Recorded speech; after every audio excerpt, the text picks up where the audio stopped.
Have you ever stopped in the middle of your busy day and asked yourself why?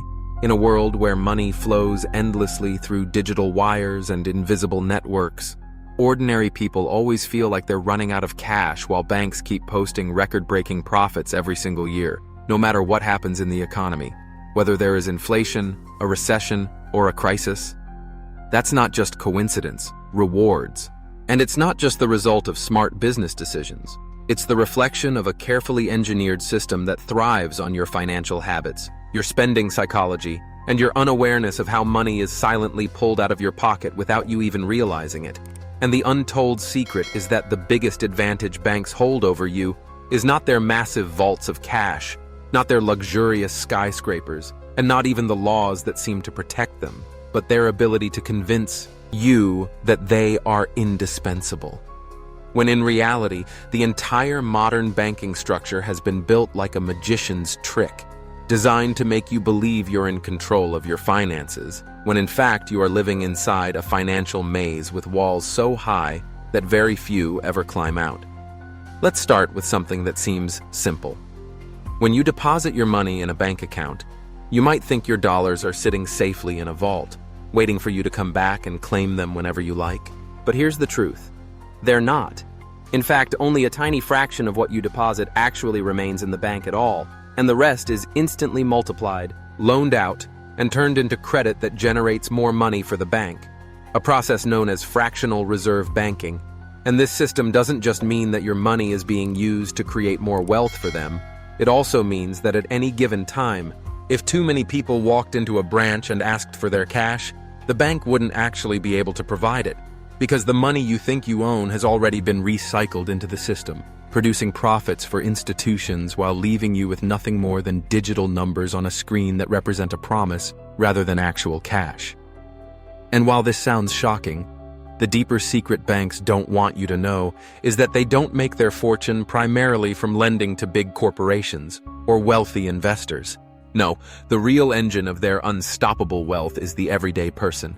The student using a credit card to buy groceries, the worker taking out a loan to cover bills, the family stretching their mortgage payments over 30 years, all of them trapped in an endless cycle where debt is normalized, interest feels unavoidable, and financial dependence becomes permanent. Because here's the brutal truth.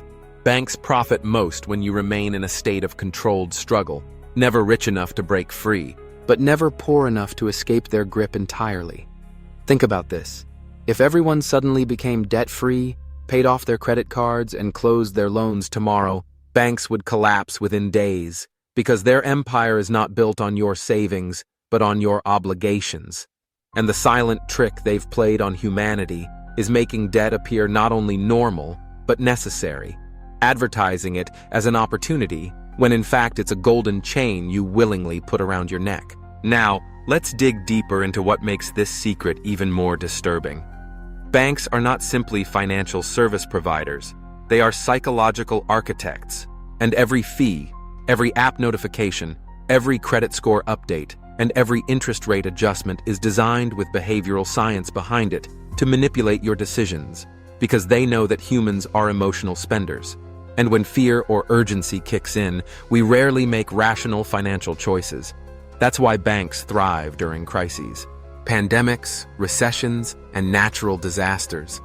Because in those moments, people borrow more, swipe more, and delay payments more, and every hesitation becomes another dollar of profit for the system. Even something as small as overdraft fees tells the story.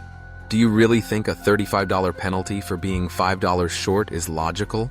No, it's engineered, because the pain of that penalty triggers you to avoid it next time, not by being more financially disciplined, but by keeping more money in your account, which the bank can then use to multiply through lending.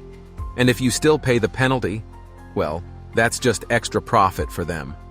Either way, they win. But here's where the secret gets darker.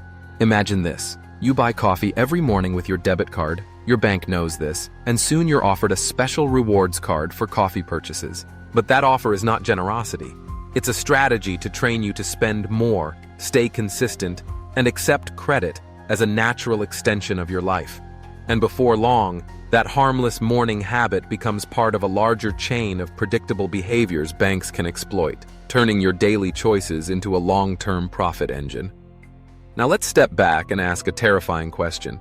If banks already control your money and your data, what happens when cash disappears entirely? When every transaction becomes digital?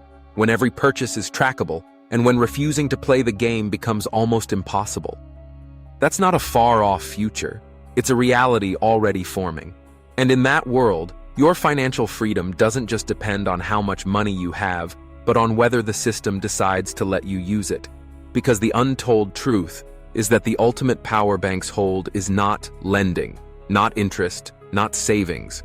It's control over access, the ability to shut down your card, freeze your account, or flag your behavior at the push of a button. And in a cashless society, that button becomes the modern equivalent of locking you out of life itself.